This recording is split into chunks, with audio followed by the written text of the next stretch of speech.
بسم اللہ الرحمن الرحیم۔ طائف ایک پہاڑ ہے جو مکہ معظمہ سے تقریباً 60 میل کے فاصلے پر واقع ہے۔ یہاں قبیلہ ثقیف آباد تھا۔ طائف اور مکہ کے درمیان میں ایک میدانی علاقہ کا نام حنین ہے۔ قبیلہ حوازن یہاں آباد تھا۔ ثقیف اور حوازن عرب کے مشہور قبیلے تھے۔ قریش کی طرح ان کو بھی اپنی عظمت اور عزت اور اپنی شجاعت پر ناز تھا۔ تیر اندازی میں ان کو ایسی مہارت تھی کہ پورے عرب میں ان کا جواب نہیں تھا۔ مکہ فتح ہو گیا ہے، ہمارے تیرتھ پر مسلمانوں کا قبضہ ہو گیا ہے، ہمارے صنم خانہ کو پھر بیت اللہ بنا دیا گیا ہے، ہمارے ہوتے ہوئے محمد صلی اللہ علیہ وآلہ وسلم اور ان کے ساتھ یہ کہہ کر گزرے ہیں جن کو ہم نے طائف میں گھسنے نہیں دیا تھا، جس کو پھر مکہ سے بھی ہجرت کرنا پڑی تھی۔ ان کی یہ ہمت کہ یہ ہمارے ہوتے ہوئے وہ فاتح مکہ بنے، یہ جذبات تھے۔ انہوں نے ان قبائل کو مشتعل کیا، انہوں نے فیصلہ کن جنگ کی تیاری کی۔ ایک میدان کا نام اتاس تھا، یہ جنگ کے لیے موزوں تھا۔ نہ زمین سخت تھی، نہ ایسی نرم اور ریتلی کہ پیر تن سے، اور اس کو پڑاؤ کے لیے منتخب کیا کہ اور اپنے ساتھ اپنے عورتوں، بچوں، تمام مویشی اور سامان و اسباب کو بھی لے کر یہاں آ پڑے۔ خیال یہ تھا کہ بال بچے ساتھ ہوں گے تو ان کی حفاظت کی حمیت و غیرت بھی جمے رہنے پر مجبور کرے گی اور لڑنے والوں کے پیر نہیں اکھڑنے دے گی۔ وہ اپنے ساتھ اونٹ کے ایک ہودہ پر بٹھا کر درید بن سما کو بھی لائے تھے۔ یہ اگرچہ 100 سال سے بھی زیادہ عمر کا تھا، بصارت بھی جاتی رہی تھی، مگر فنون جنگ کا ماہر اور لڑائیوں کا بڑا تجربہ کار مانا جاتا تھا۔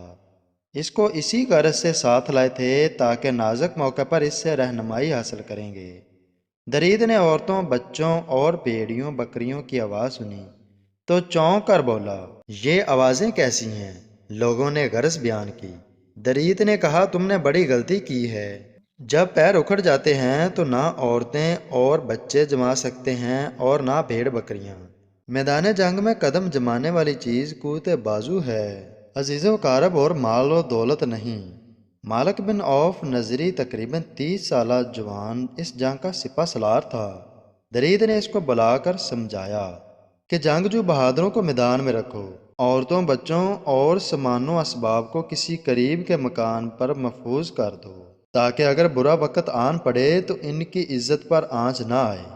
مگر مالک بن عوف جو طے کر چکا تھا اس سے ہٹنے کے لیے آمادہ نہیں ہوا اور یہ دھمکی دی کہ اگر اس پر زیادہ زور ڈالا گیا تو وہ خود کشی کر لے گا۔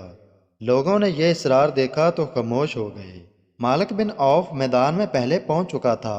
اس نے مناسب مقامات پر فوجیں مقرر کر دیں اور حکم دیا کہ جیسے ہی مسلمان پہنچیں تلواروں کے نیام توڑ دیں اور سب مل کر مسلمانوں پر ٹوٹ پڑیں۔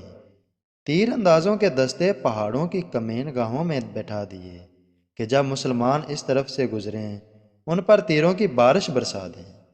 جب آپ صلی اللہ علیہ وآلہ وسلم کو قبائل کی تیاری کی خبر پہنچی تو آپ صلی اللہ علیہ وآلہ وسلم نے عبداللہ بن حضرت کو بھیجا۔ وہ جاسوس بن کر آئے اور کئی دن تک ان قبائل میں رہ کر حالات معلوم کیے۔ اس مخبری کے بعد صورتحال کا صحیح اندازہ ہو گیا تو آپ صلی اللہ علیہ وآلہ وسلم نے تیاری شروع کی۔ سامان جنگ کا جائزہ لیا تو زرہیں کچھ کم تھیں، نقد رقم کی بھی ضرورت تھی۔ صفوان بن امیہ مکہ کا رئیس اعظم تھا۔ آپ صلی اللہ علیہ وآلہ وسلم نے اس سے 100 زرہیں طلب فرمائیں۔ اس نے کہا کہ غصب یا ارائتن۔ آپ صلی اللہ علیہ وآلہ وسلم نے فرمایا، غصب نہیں بلکہ ارائتن، جتنی لی جائیں گی اتنی ہی واپس کی جائے گی، اور کچھ ضائع ہو گئی تو ان کا معاوضہ دیا جائے گا۔ اتفاق سے دوران جنگ میں کچھ زرہیں ضائع ہو گئیں۔ جب واپس کرنے کا وقت آیا تو آپ صلی اللہ علیہ وآلہ وسلم نے معاوضہ پیش فرمایا، مگر حضرت صفوان نے عرض کیا کہ وہ وقت اور تھا جب میں نے یہ گستاخانہ گفتگو کی تھی۔